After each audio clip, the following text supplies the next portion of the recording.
Okay, cool. Yeah, so I'm Simone. Can you hear me now? Nodding in the crowd. Thank you. I'm principal consultant at Kana from sunny Brisbane, which is apparently bucketing rain today. So thanks for the great weather and for having me in Perth. It's lovely. It's comparable to Brisbane otherwise, and the not so nice water in parks. I'm going to do that a lot of times. And I love really inefficient, insecure, non-cost optimized modes of transport, which is ironic when you think about the talk, but it's all about balance. And I started my career managing Windows NT networks and token ring. Like my very first job was crawling around in the roof trying to find the token ring part of the network that a rat had eaten. So the whole network had come back online. So if you want to know how old I am, that's how old. And if you don't know what that is, ask someone who looks old. But it's the era of skincare, so hopefully you can't tell. And so I would love to get to know you all individually, but I really hate audience participation when I'm in the audience. But just so that I know where to focus this talk, if you're a developer who's doing infrastructure either happily or begrudgingly, could you just sneaky? Okay, awesome. And then if you're an infrastructure person who just loves infrastructure and does infrastructure all day, is there any of my peeps? Yeah. And so I always get really nervous doing these talks because I'm an infrastructure person and I sneak into developer conferences and I always expect people just hiss at me and throw tomatoes and stuff, but sometimes this talk gets a good result, so we'll see how we go. Just so that you have the opportunity to sneak out if it's not the right talk for you, this is what I hope to solve with this talk. So common issues like scalability, so you're having problems adjusting your resources to meet demand, or security vulnerabilities. If you work for one of these companies, I'm sorry, you had a bad year. So, or maybe you have high operational costs. There's plenty of startups I've worked with in my time that have, their product's great, but their cost is really high and they don't know how to get that down. Maybe you have reliability concerns, you're facing downtime. Oh, I just have to pause. I did this branding workshop. I was out of my zone, and she said, when you're on stage, make sure you make triangles and have gentle hands. And I was like, who's thinking about? I'm just trying to do my... Anyway, the photographer's here, so yeah. Every photo of me, I'm like, in the photos, everyone, you'll see. So you've got reliability concerns, or you've got monitoring gaps. So people are telling you your stuff's down and you don't know it's down until they tell you. Or you've got performance shortfalls. So you're experiencing slow application response times, poor user experience. Or you're like many of the people who work in the cloud when you're in the olden days, you had really definitive user guides. Like when I did VMware rollouts, there was an admin guide and it said, configure your CPU like this, configure your RAM like this is how your network looks, that's it. Do it like that or don't, and if you don't want to do it like that, you're on your own. But now it's here's 9 million blocks, and do whatever, and it depends. And when you ask for advice, people go, it depends, and you're like, that's not super helpful. And so you end up in this cost, time, scope, consulting triangle where you either have dedicated people who are experts in all the things in every team, or you end up with developers who are burnt out and have tons of scope and don't actually get to write code or build their app because they're too busy trying to figure out how does the network work or how to fix DNS or whatever. Or you end up with time where you have a central team that's very expert in the infrastructure side of things, but there's a bottleneck there because they can get through what they can get through. So maybe a cloud team or an SRE team or something. So if you don't have any of those problems, this talk will be super boring for you. And I won't be offended if you sit at the back and play on your phone or walk out of here because there's heaps of good talks on today. But I aim to help in this talk find ways to reduce cognitive load and decision fatigue to make sure your workloads are well architected. I hope to help minimize delays and bottlenecks so you don't have to have that central team doing it all and you have to wait all the time for help. Maybe avoid duplicated headcount and having specialized people in every single team. And also try to avoid that rework, so you build it and then you give it to someone to check and then they come back and say, oh no, that's super unsecure and you have to start again, which is really infuriating. It's slow. And that's where we end up here. So with the well-architected framework, there's one for Azure, there's definitely one for AWS, and if you look at the doco, they're surprisingly the same. But I would say that the AWS one's a bit more concise and the Azure one's more verbose, which I think is just kind of their brand. But no matter what cloud you work with, they both have one and they have the same pillars last time I looked. And they both have a cloud adoption and a well-architected framework. And I just want to quickly set the baseline. Is everybody here familiar with Cloud Adoption Framework and Well-Architected Framework? Okay, I'll just explain them. When I first looked at them, I was like, how are they different? So I'll quickly. So you have Cloud Adoption Framework, which is your journey to the cloud. If you've ever worked with a salesperson, they've definitely said that to you a lot of times. And that's like, how are we going to adopt cloud? What's our security across the whole cloud? What's our cost across the whole cloud? You know, what's going to be moved and what's not going to be. So it's like end-to-end entire cloud journey. And then you've got your well-architected framework, which is like that one stack of workloads that you own. How do I keep that well-architected? And that's what we're going to focus on today. I read this thing that said, if you're nervous before you talk, do some push-ups. I was like, I can't do push-ups, but also like, everyone's looking at you, so I'm just gonna try and breathe. Anyway, so these are the pillars for well-architected: reliability, security, operational excellence, cost optimization, and performance efficiency. And the only one I'm not gonna spend a ton of time on is security, because there's like DevSecOps, and there's some talks you can go to that just get right into the weeds, and they're awesome. And I just think you can't really cover security in a small amount of time. But the other pillars I feel are a bit neglected, so I'm going to spend a bit more time there. And the first thing you need to do if you want to have well-architected workloads, or you don't know what you don't know, is set a baseline. So when I worked with a lot of ISVs and startups when I worked for Microsoft, the first thing we did was a well-architected review, or a go-live review. And you can see on this slide, there's a ton of them. There's like a SaaS one, an AI one, a data one, so you can pick your flavor. But if you imagine it's like having a consultant come in and just fully audit your environment, and it goes through your policies, your processes, it gives you a bunch of recommendations that you can export as a CSV or a PowerPoint if you want to present it, say, to an executive team or something.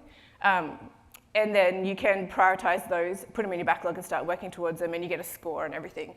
And it's really good. It's free. If you don't have a infrastructure person to come and fully audit your environment, or you don't have enough time, it's a really good place to start, especially the go live one. If you're like a SaaS provider or something and you're just about to go live, it gives you that really good baseline. But a common problem I used to see when working with small medium businesses or startups, when I would do this with them, is that they would consider it a one-time activity. So like, I had a customer in New Zealand who had this great product. They had one pilot customer on there. But if they added another customer, they couldn't afford to keep running because their infrastructure was so expensive. So we did well-architected and focused on cost optimization. But I doubt they ever went back and did this again, right? They just went problem solved and carried on from there. And so they don't revisit and iterate on it, because it is quite resource intensive, because it is a really in-depth audit. Or they found that they get like 500 recommendations, and a lot of them are very low, but they're like, that's just too many and it's too hard, so they just don't know where to begin. Or it's a point of friction, so they do it, and then it's like, well, we're meant to just go back and fix all this stuff, and it becomes that rework, that tech debt, which is not well received. So the next best option I have for setting a baseline is Azure Advisor. It's enabled in your portal, it's free, it's on right now. The difference is it's based on 30 days worth of data of things you have deployed in your portal now. So it's not going to be like, what policies and procedures do you have in place? How do you roll with this? What's your disaster recovery plan? But it will look at everything you have deployed and give you real-time, updated recommendations. You can set it to send you alerts. You can set it to go to your help desk system, whatever. So it is a really good, low barrier to entry, easy to use way to keep your environment well architected. And what I would suggest is when you look at Advisor and you get your 9 million recommendations, look at the high ones, so filter it by high severity and pick the pillars that are important to you and put those, just maybe pick 5 or 10 things and work on them. So this is what you'd see in the portal. And when I used to work with customers a lot, I would say, you want to get about a 75 at a minimum, just like a Microsoft exam. But you can tell when you break down the pillars that this one, even though they've got 78, is probably not ideal because security is woeful. And no matter what you're doing, you probably want slightly better security. So it's good to look at the pillars, pick the high severity ones. I would always pick cost and security as the very, very top ones because they have really big impact. And then depending on your business requirements, reliability or performance efficiency might be more important. But pick your cost and security and try and get them as good as you can. Look at the requirements. Some of them will have like a suggested fix. You just click it and resize a VM or something. And others will tell you how to fix it, put them in your backlog, and you can work from there. And you can see the score improving. So you can go back to the person who pays for your work and say, like, we improved these things, and here's a nice graph. And what have you. So the next thing I'm going to do is just quickly dig through the pillars. I've taken longer than I anticipated, so we're going to quickly dig through the pillars without going too deep, but how I would try and make you stay well architected with the least amount of effort possible. So the first one is performance efficiency. So it's about scaling horizontally, testing early and often, and monitoring the healthier solution. So that's like the infrastructure and all that kind of stuff. And before I go ahead, there's this thing on social media at the moment where it's like you ask your partner how often do they think about the Roman Empire?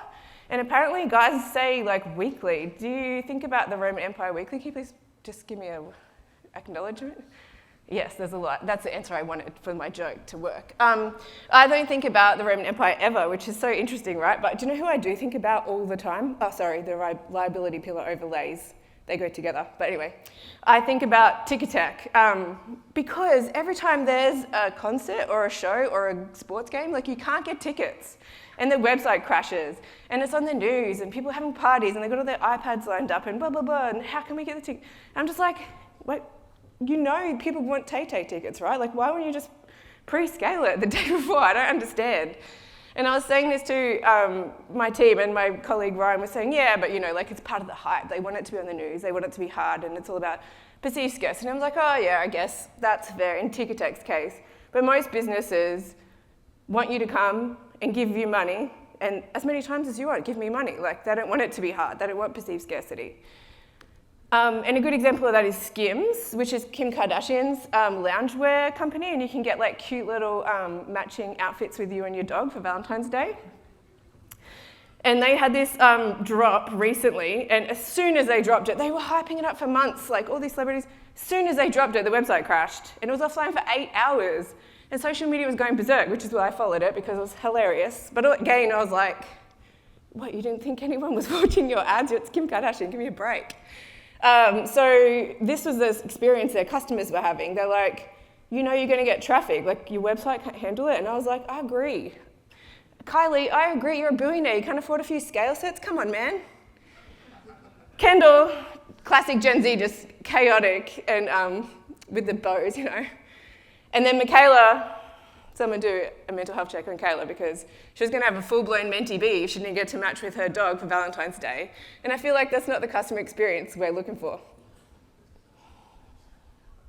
Also put mentee bee into it. One time I put a leave request in and I just wrote mentee bee smiley face and my boss approved it. Anyway, I would suggest trying that. Yeah, so availability and resiliency doesn't equal reliability, right? So after 8 hours, they got the website online. Excellent. But as soon as they got the website online, the e-commerce provider or the database backend, I'm not sure which, obviously couldn't handle it because everyone's orders were still timing out after 40 minutes. Or their orders went through and they got charged, but then they got an email the next day saying, oh no, we can't fulfill your order. Or they got empty boxes in the mail with just a packing slip. Or they got other people's orders. It was just a complete disaster. So even though the website was now available, I think we could all agree it was not reliable, which is why I think those two pillars kind of overlap for me because you kind of can't have one without the other. And if you don't like the Kim Kardashian example, because you know, maybe it's not the right demographic, there's one with the car. And that is like, say your team is going to a concert together and you get a flat tire. Does your team know that you have a flat tire? Do they know that you have a jack in the boot? Do they know how you use the jack? Does the spare tyre have air in it? Do they change a tyre? Blah, blah, blah. And after a while, do they know just to cut their losses and take a cab or a bus or whatever to the concert? So when you think about disaster recovery and resiliency, like have a backup plan, but then have a backup plan and know how to execute one of those plans. And how you could do that in your environment. One of the best ways I could suggest is to use Chaos Studio or Azure load testing, so you can put synthetic load onto your environment, and you can use Azure Chaos Studio to just wreck your environment. It's probably like Chaos Monkey. You've probably all heard about that with Netflix, which is pretty cool. Pretty similar name. I don't know how they get away with that, but yep. So Azure Chaos Studio and Azure Load Test, a really good way to create synthetic chaos in your environment and load and make sure you're not a Skims of 2025. And the next thing is holistic observability. This is part of that pillar. And when I talk to people who don't do infrastructure, they're like, yep, there's more than 2,000 services in Azure. How do I know what to monitor and what do I care about?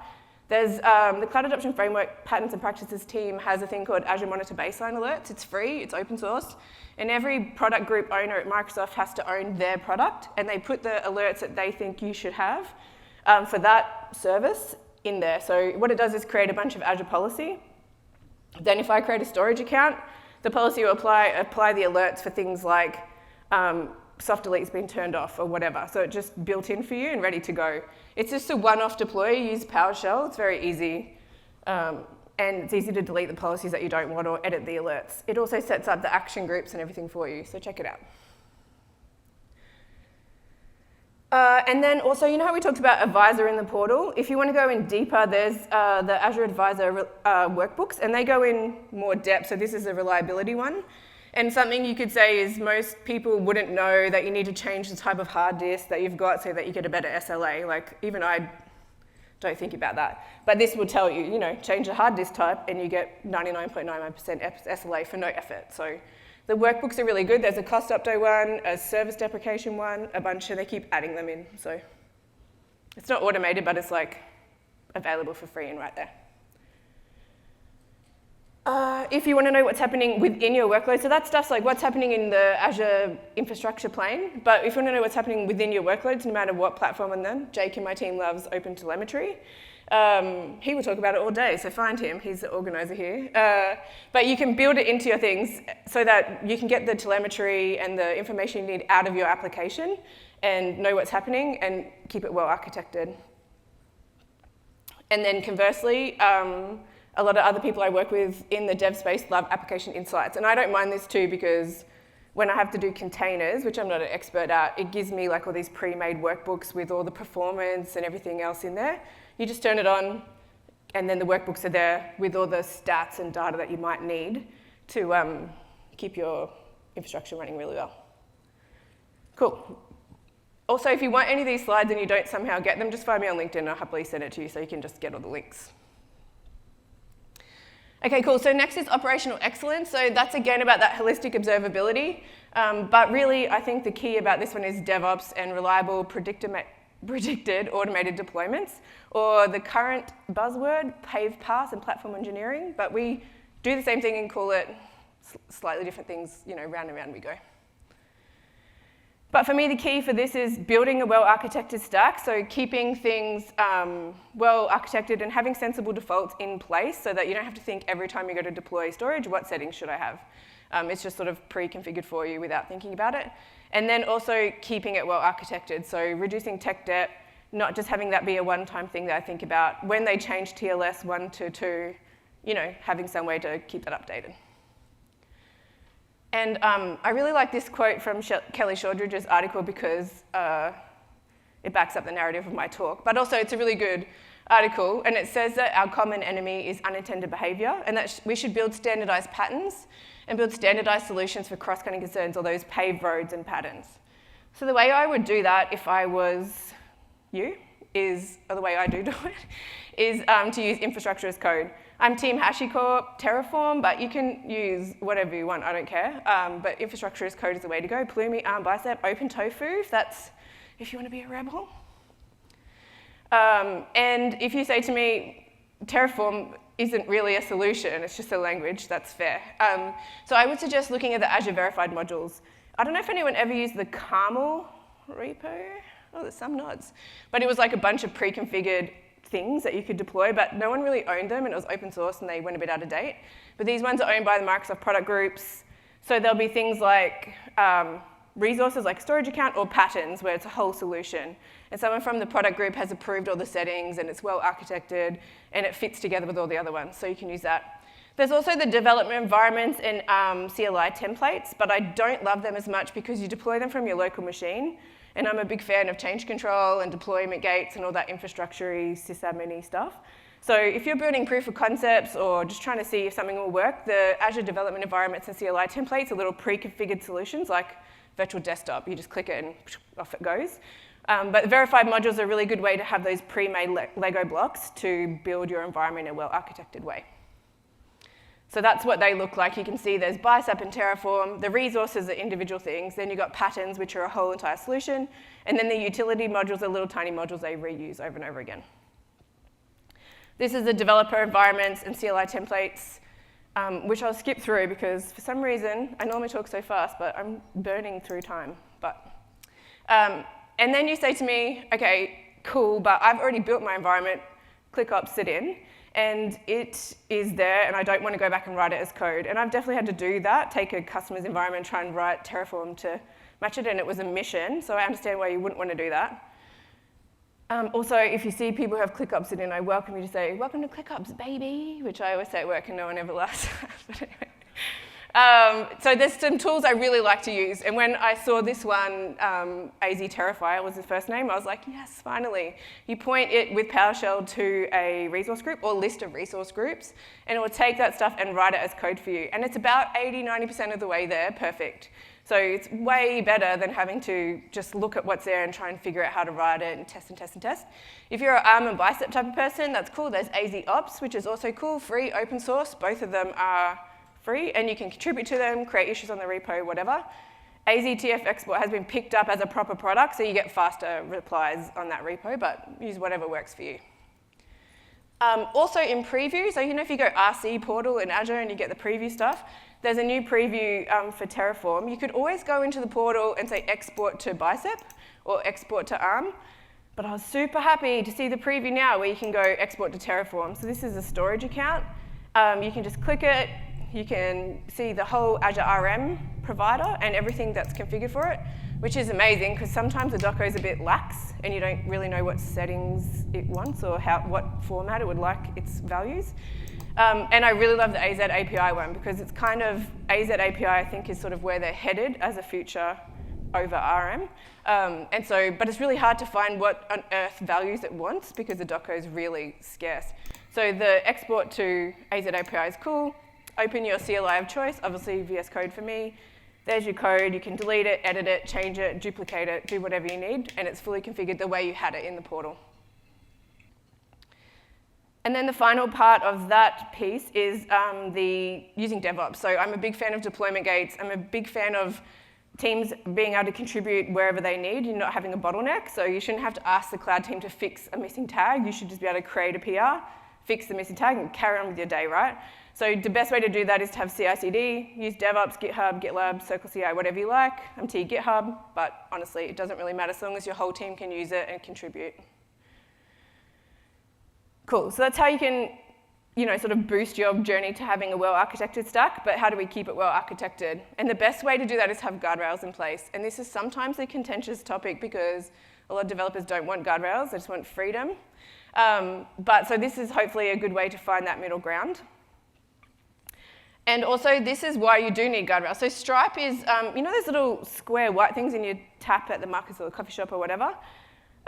In 2022, they processed nearly $817 billion worth of payments, which is a far cry from 2019 when they were new, and they had a 2-hour outage, and they lost thousands and thousands of their small customer base who never returned, because if you could imagine you're at the markets or the coffee shop, you can't take payments for 2 hours, like you're not stoked on that, right? It's not a good experience. And so they committed to having operational excellence as their key pillar, and they wanted to build systems where the easiest path is the safest and most reliable one. And they do that with guardrails, so they make it hard to disable health checks or skip checks when deploying or override those sensible defaults, which is why guardrails are really important for that reason. And now the API is 99.99% reliable, even during peak times like a drop for Valentine's Day, they're good. They can take your money all day long. So you want to build guardrails in your platform.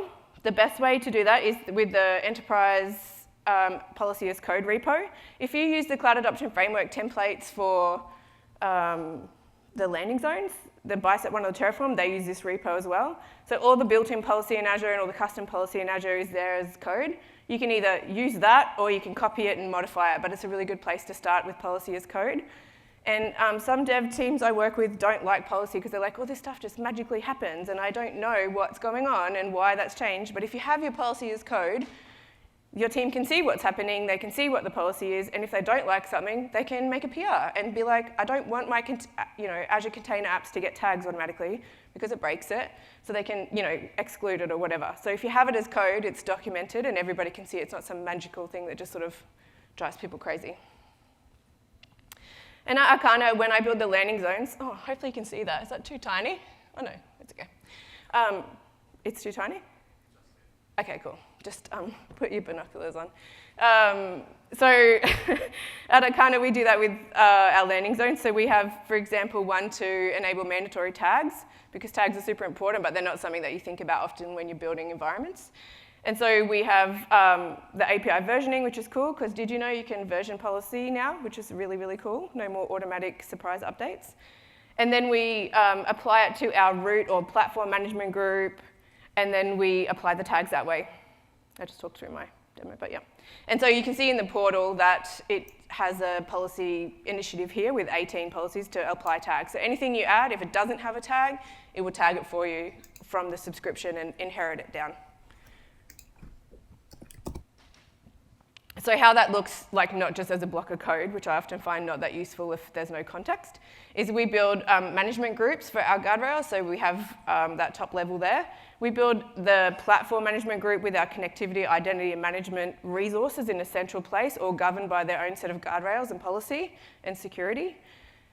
Then we have that overlying, tagging, cost management, alerting, that sort of security that runs across the whole platform as a whole. And then we have subscription. So we use subscription vending to stamp out subscriptions. So if you want to build a new app, you get your own subscription. You're pretty free within there, but those guardrails apply from the top down for things like cost alerts and tagging and any other mandatory security, stuff like that. And so it comes together as this big thing. And there's one on the Cloud Adoption Framework website that just looks bananas, but that's a bit more of a simple view. So this is where we put our policy as code, so that goes across everything, but we apply it at the management group level. And we might apply less restrictive policy to our sandboxes. Not no policy, though, because they're a great place to hack and build crypto mining, and it's a good way to get into your environment. So not no policy, but you might set it to audit as opposed to deny, so people can play around in there. And then we would auto-remediate stuff anywhere else that we would consider production or staging. So all those things, if you don't have tags, it won't stop you deploying it, but it will go ahead and rectify the things that we want to happen across the board. And then we use policy to create alerts for the owners of the subscription. So I'm a big advocate for not just sending alerts to a centralized team, or you'll probably find if you look at your Azure setup now that all the critical alerts go to the person who owns the tenant, which is like a CIO or something usually, who doesn't check them. And so I used to get a lot of customers at Microsoft who have services deprecated and didn't know, even though they've been getting emails for 6 months, because it goes to like the person who pays the bills, and they're like, and then next minute all their servers are turned off. So we try to make sure that the person who owns the subscription or the team gets those alerts. So we do that with policy as well. Every time a subscription is created, more alerts get created for that team. So that's what we want to have guardrails in our platform to make it hard to override sensible defaults and apply them. And then we want to have guardrails in our pipelines, because that's a really good place to, I hate saying shift left because everyone hates that now, but it's a good place to put them. So to put guardrails in your pipelines, we use all the Terraform tools. I don't know if you use Terraform, but no one's looking super enthusiastic. But anyway, we use Terraform Validate, Terraform Format, and TF-Lint. They're all free, and you can put them into your pipeline. It will format your code nicely, so everyone, doesn't matter what your preference is, it just formats it to a standard. TF-Lint does great stuff like check for unused providers or deprecated things or whatever. It's really good. If you use Bicep or ARM, there's a tool called PS Rule. It's written by Bernie White in Brisbane. It's really cool. Has every single pillar of the well-architected framework and all the recommendations built in. You can use it post-deploy, so if you're doing Terraform or ClickOps or something else, you can use it for that. But if you have ARM or Bicep, you can put it directly into your pipeline, and it will tell you if things are not well-architected straight off the bat, which is excellent. And then the Cloud Adoption Framework team, if you want to see what they do, they've got a repo here, and it has all of the tools they use. So you can see they use TF-Lint and TF-Sec and all the normal tools that we use as well. So I find that's a good place to see what new things they've come out with and just steal what they're doing. And finally, to test your code as you go, we've got Terraform Test. And so Terraform Test is like you can assert that a website comes online when you build it, or you can assert that something has the right name. But I think a lot of things you might not want to use Terraform Test for. If you want it to be consistent across all your repos, use policy. If you just want to test things within that one repo, use Terraform Test, or the language of your choice is equivalent. Okay, security, we're going to be super quick on this one. As I said, there's a whole practice, DevSecOps. If you want some talks on it, feel free to contact me and I'll send you all the links to the talks I love, but I'm not going to attempt to dive into security. But I will share with you my motto in life, which is don't be on the news. So when I think about stuff like, oh, should I do this or that, I just think, will I be on the news? And if I will be on the news, then it's a hard no from me. And if you don't want to be on the news, don't be one of these 81% of developers that were surveyed that said that they admit to shipping software vulnerabilities because of business pressure, I guess. So just think about news versus business pressure, and I always choose not being on the news. But no shade if you're one of those developers, because the project manager's on your case, everyone's on your case. It is hard. And also, a lot of developers I talk to, they do use these tools, so they have security scanning in their pipeline already. But what I hear is that they just get a lot of things, and they don't know if they're important, and they don't know how to resolve them. And so that's a real problem. They've got these great security tools, but it's just a lot of noise, and it just stops them doing what they want to do, which is build their thing. The only solution I have suggested that is Dependabot in GitHub. I don't know if anyone's played with it, but I really like it because instead of just saying, there's all these problems, it actually creates a PR for you. It tells you what's the problem, how to resolve the problem, creates a PR that you can just merge in. And it can be enabled like with one click across all the repos you have in GitHub, so you don't even need to enable it per repo, which is cool. So you can see here I've got one of Jake's repos. If you really like the thing that you've got, like you want log4j in all your repos and you just want it to be vulnerable, fine, you can just ignore that. But most people will just go ahead and merge those in. Cool. This is the last one. We nearly made it. We'll see how we go. And cost. So I did cost last because I think every pillar has a cost portion to it, right? Like you can improve cost throughout, just like you can build security into everything. But really cost is about getting value for money. And I think that a lot of people, infrastructure devs, anyone who's building stuff, is generally not what we think about until maybe a month after it's deployed and you get someone wandering down being like, why is this $60,000? And you're like, well, it's resilient. And so oftentimes when you go to a talk and they talk about a new feature and you say, how much is that? They would say, I don't know, but it's cool. So I don't think we really think about the cost because it's not really visible to us when we're building and architecting workloads. And so, article by Duolingo. Can I go over here? Oh yeah, that was weird. I like to wonder, I'd be trapped. There's a good article by Duolingo, and they talked about how they solved literal hundreds of thousands of dollars per month by just doing a cost optimization exercise, which is really cool. And they said the first step was just to understand every dollar they're spending, where it's sneaking off to, and who's using it, or how is it changing over time. And the very first way to understand cost and where your money is going was tagging. I'm sure we all know that. And as I talked about earlier, there's more than 2,000 resources in Azure. Unfortunately, you can only tag 625 of them directly. And so that's why that policy is really helpful. So it will inherit the tags down from the subscription or resource group. So you have some chance of not having 1,500 resources that you don't know where they belong or what they should be charged back to, or if you could delete them. And that's turned on using the policy. If you want more guardrails, this is what I was talking about when we configure those alerts for our subscription owners. So we configure budget alerts per subscription. So when you get to 70, 60, 80, 90, 100% of your budget, it will send you alerts, or you can have it configured to go to your help desk system, or whatever, however you roll, Slack, Teams. Have it surface to people when they start to hit those budget or get close. I've had teams accidentally leave Synapse running over the weekend, for example, and you come in on Monday and the customer's like, hey, why is our bill $20,000? And no one knew because you didn't get any alerts. So you can configure those using policy, and they're just across the board. If you talk about cost and performance efficiency, there's a great talk by Sahil Patel. He talks faster than me, which is I love his talks. I don't have to watch him on 2 times speed. I'm just engaged the whole time. And he talks about how they save tons of money, and that he finds when he works in IT, we don't have a ton of regard for the performance per unit of the compute that we're buying. And so we don't take advantage of the hardware that we're using. We still optimize our apps and our workloads for spinning disks, and older-fashioned CPU systems. But now, with things like OpenTelemetry, App Insights, and cloud, you can kind of improve your code or improve your hardware really easily. You're not constrained there anymore. And he said that Honeycomb saved 30% increase in their price to performance by switching over to the new ARM CPU. Just a simple change like that, one click, and they save 30%. And I was chatting to my boss Lee the other day, and he was saying the same thing. I think it was app services or something, just go to the next thing, and they got nearly double the performance for the exact same price. So don't discard that as an option. And on the performance efficiency pillar with cost optimization, this is further on the Duolingo one, they had a legacy service that was making 1.2 billion calls per day that they didn't need to. It just had all these extra calls. When you called, it just called everything. And then they had another service that was making constant requests for a resource that didn't change. So they just changed the time to live from 1 minute to an hour, and they reduced their traffic by more than 60%. And if you look at this graph, you can see with those billions of dollars, because you pay for every call, right? So just having some telemetry and some tagging, and you could be like, whoa, do we need that many calls per day?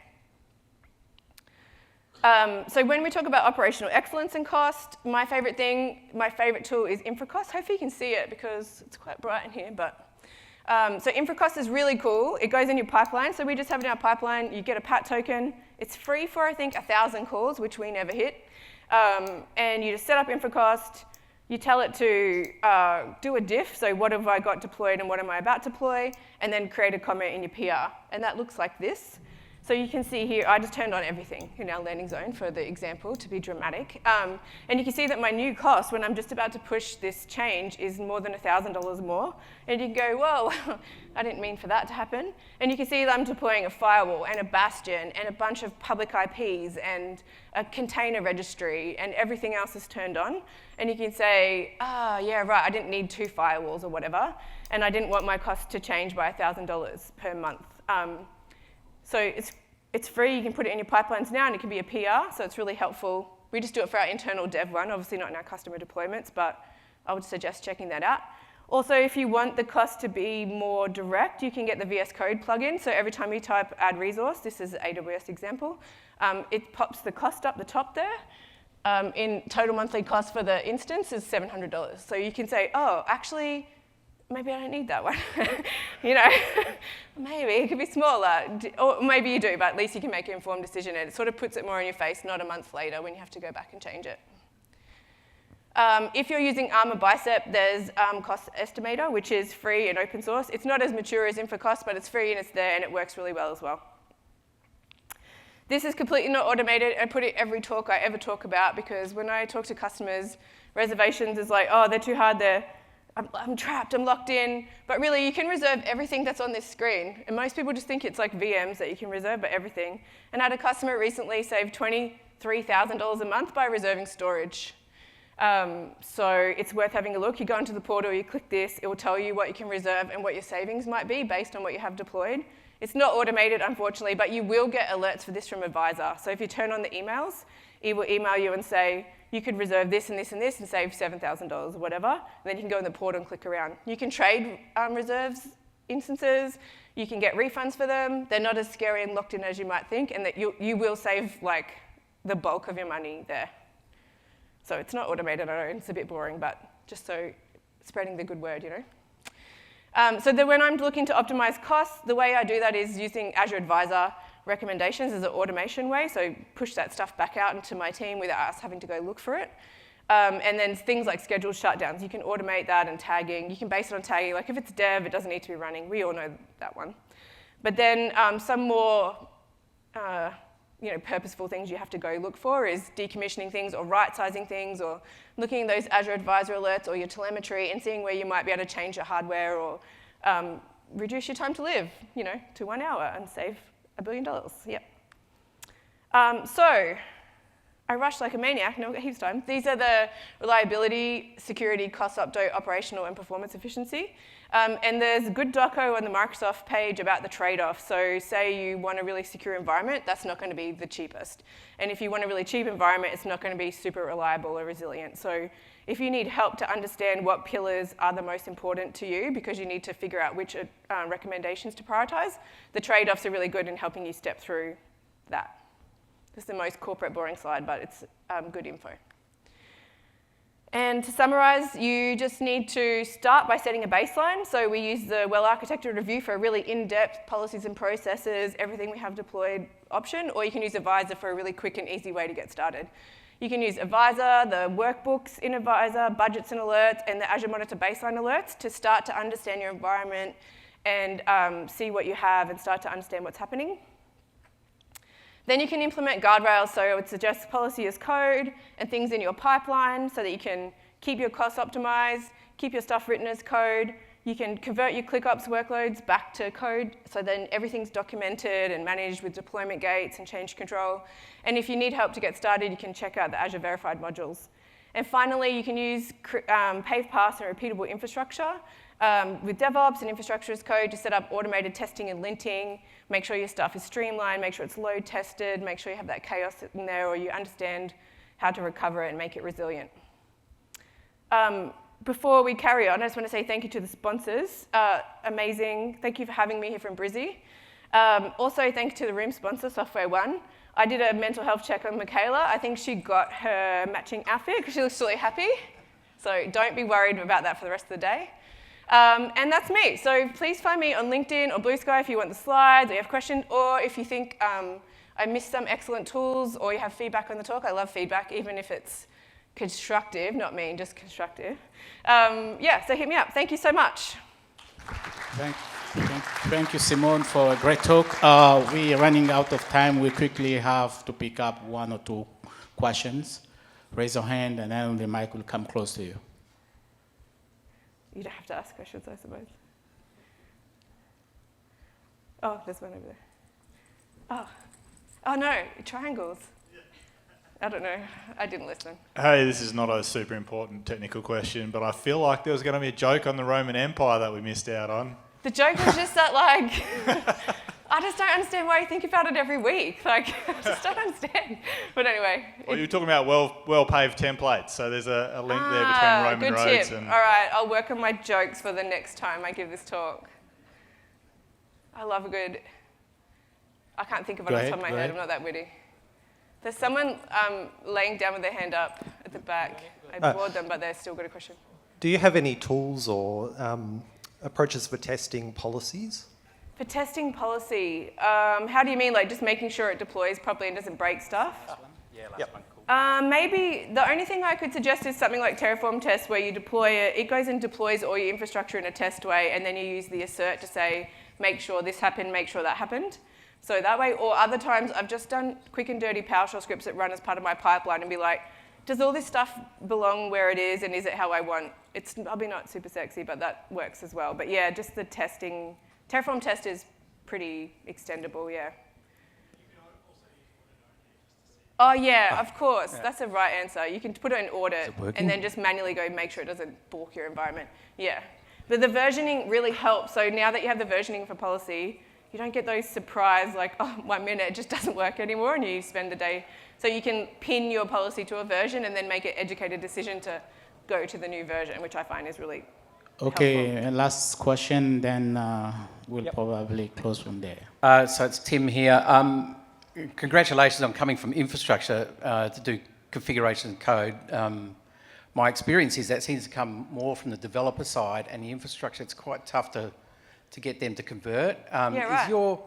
Is your experience that the companies you're with, that there's challenges there, but they're getting better, and everybody from that sort of side is joining in? Because I have seen companies where that's happening, but then I've seen other ones where it's still stuck. And I see a lot of people who are the ClickOps team, and they go, why would I do infrastructure as code? And I'm like, oh, I didn't realize we're still having this discussion, because like, I just click a button. But honestly, most people I know who are sysadmin, as soon as PowerShell, as soon as I didn't have to click that wizard 9 million times in 6 million windows, I was about it. So, but I do find that like sometimes if you've come from sysadmin and you're doing physical hardware, blah, blah, blah, it's like, it's a little bit hard, but I was fortunate to work with really great cross-functional teams, and like I never used Terraform, and in a few weeks I was up and running because I had a team who was really supportive and happy to answer my what seemed like stupid questions. So I guess it's more just like your company culture. If you've got a culture where asking questions means you're not a 10x engineer, probably they're not going to try anything new. If you've got a culture where the people who love what they do are happy to share that and coach other people, everyone will quickly get on board. That's my experience. But okay, no worries. Thank you. Yeah. Thank you. Please give a big applause to Thank Simone. you. And thanks for coming.